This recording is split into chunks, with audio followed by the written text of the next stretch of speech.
Mythril Valley. What a curious subject. A mysterious land that had been sealed behind a magical barrier for thousands upon thousands of years, only to recently become accessible to the rest of the world, drawing in scholars and adventurers alike. Its namesake, a brilliant blue metal, became something of interest to the world. Jay, a fae with vast knowledge, takes a keen interest in the land and its history. Despite meeting her soulmate and making many friends, she couldn't help but feel that she had learned nothing during her travels. After discovering the ruins buried beneath the waves, Jay uses her magic to reconstruct them, hoping to learn more of the lost utopia that once thrived there. However, she could never have foreseen what giving a tour of the new shopping district would lead to. Welcome to the Mythrill SMP.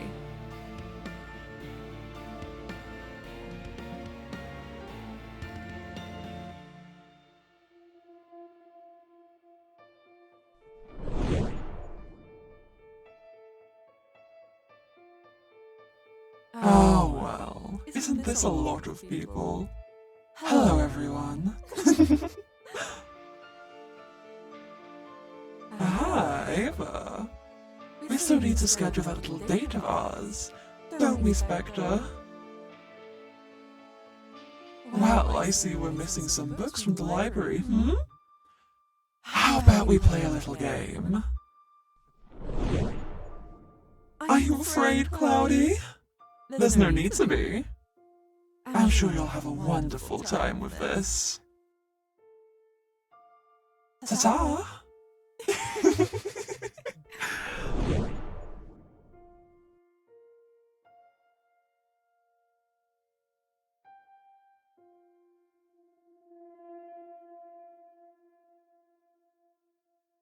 As an adventurer, I have seen many things, but none come close to the majesty of Mythril Valley, a prosperous empire that is as wealthy as it is powerful. My name is Steven Stivali, world-renowned adventurer and leader of Atmosphere. These logs will dictate everything me and my group learn whilst exploring the Mythril Valley, starting with its namesake, Mythril. This curious metal is near worshipped by the locals, using it both as a currency and a precious crafting material. I've seen boxes made with the metal, capable of transporting near anything, and tools imbued with such immense power that beacons become near obsolete. Hilaria has even claimed to have seen wings made from it. It truly is quite fascinating. We have only been here a few days, but this is truly an incredibly advanced land. I do wonder where Mythril came from. Perhaps we could learn more from the locals. Such dramatics, whilst interesting, were very overwhelming. With some effort, I sent the other residents of the valley home, leaving myself, Artemis, and Cloudy to contemplate the book she was given and to decipher the message at its end. So I needed a break. Hi. There were so many people. But we're just trying to figure out the cipher. I feel bad. She just kind of went for you when you were hiding behind the books. You were hiding behind the fan fiction. You know what? I had a look at what book I was pointing at, and ironically, I was stood next to a Karma times Eva fan fiction book while Karma picked me. There are a lot of interesting books. When I was trying to find a cipher book, I accidentally picked up the demonology book. Oh, might have to give that a read. Yeah, there's demonology, there's, I believe there's history of the valley, and then there's also some about, crafting recipes. And also we do the enchanting books up there, but it's very interesting. I recommend giving it a read if you want some more info about the world. I definitely will. Because like I said earlier, the harbour was built based off of the ruins of the old civilization that was here. And I found the scraps of the books in that ruin. Yeah. I think Karma's just taken all of the notebook scraps and might be playing a game with us. We can go to your house, Artemis. If just hidden it, if you lose any of the books, let me know and I can get them back because we don't want to. Yeah. I don't want to lose my books, honestly. That's understandable. Yeah. With people still lingering in the harbour, we made our way to Artemis's house for a bit more privacy, not trusting anyone else with the log or its secrets.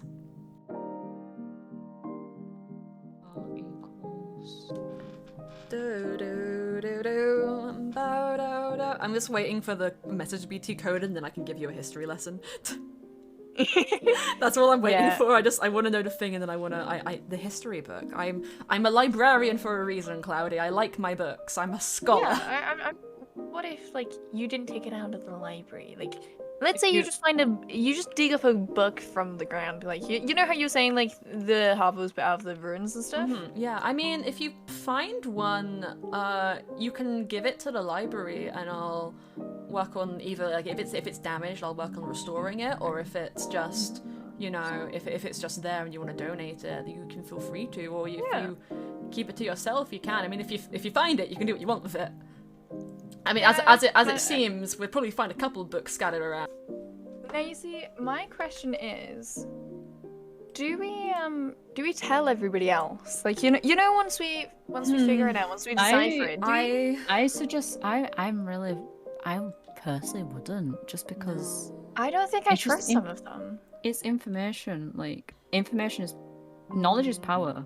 Honestly, so, I wouldn't put it past Karma to make a game out of nothing, because I didn't get to finish reading the notes before I put them up, but if they're about the history of this place and what happened to it, because like the harbour, the harbour that I rebuilt, that was underwater, that was destroyed.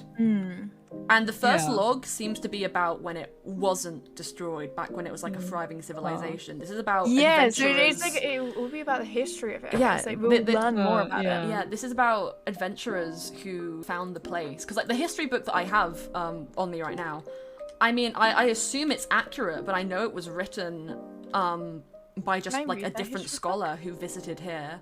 I don't really know how many people. I tend to keep things close to my chest on this server. I don't trust very easily. No. It's very difficult for me because I don't know how much you guys know about Fae or about my kind of Fae, but we can't lie. We can skirt around things or avoid information, but I can't directly lie to anyone, so it's very So if somebody difficult. asks you just like, hey, have you like translated that code that Karma gave? You just won't be able to say no. I wouldn't be able to directly say no, but I could try and avoid answering. Because, see, the way you worded that sentence, you said, did you decode that message? I could say no to that because I'm not the person decoding it. You can be deceptive. It depends on how someone words the question. Brew and bubble, I smell trouble. More notes is what you seek. Riff and Rav, hope you have cash. Why don't you take a seat? This is log one.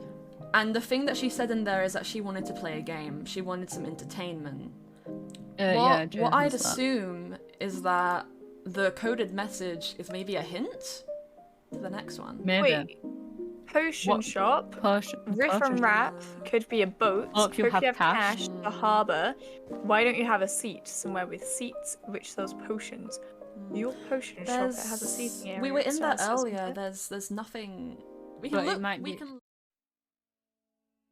For the cipher decoded, we head to investigate the tea house. And so, we got to know each other. Yeah, we can have we'll pick a day to go raid the library and see. It's just gonna take me. I need to finish stocking all the other books that I have. Because there was a good handful that I found and that I had to restore, and a good handful that I just got from like a couple other scholars before I made my way here. We're not the first people to come here, but we're the first people to settle here. I think that's a concerning thing as well, I think sometimes. Is that you're not the first ones here, so you don't... What happened to the last people? Yeah. So in like a timeline sense, we have the ancient civilization that lived here before us. We have the people who found this place like many years after, and then wrote the books that I have in the library. And then they have us who have come here for whatever reasons.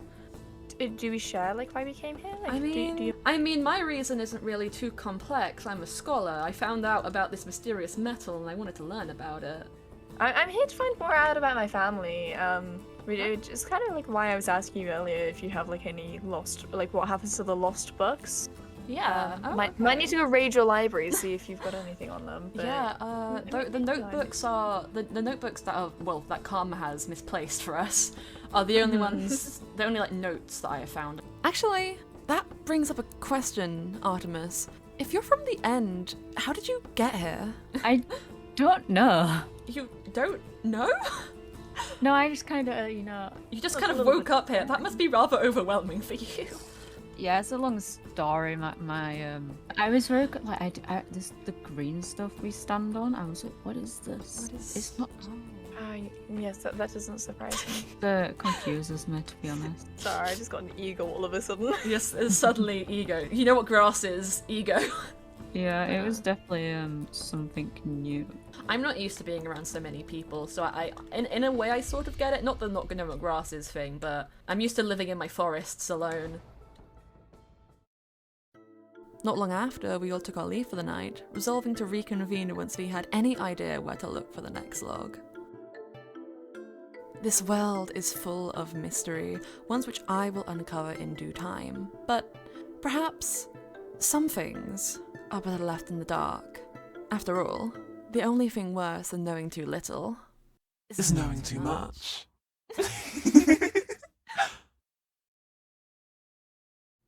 Thank you for watching the first episode of the Mythrill SMP. This VOD was made about over a year ago, so I had to reshoot a lot of stuff to make something clean and good enough for me to feel comfortable publishing. But I do hope that you enjoyed. Make sure to check out the Mythrill playlist, subscribe so you can keep up to date when the next one is posted, which will hopefully be soon, and check out my Twitch if you want to watch this stuff live. You can also watch the full streams on my VODs channel, Archive of J, and with that, bye guys! Something strange is going on in this world, and honestly, I'm here for it. I love the tea.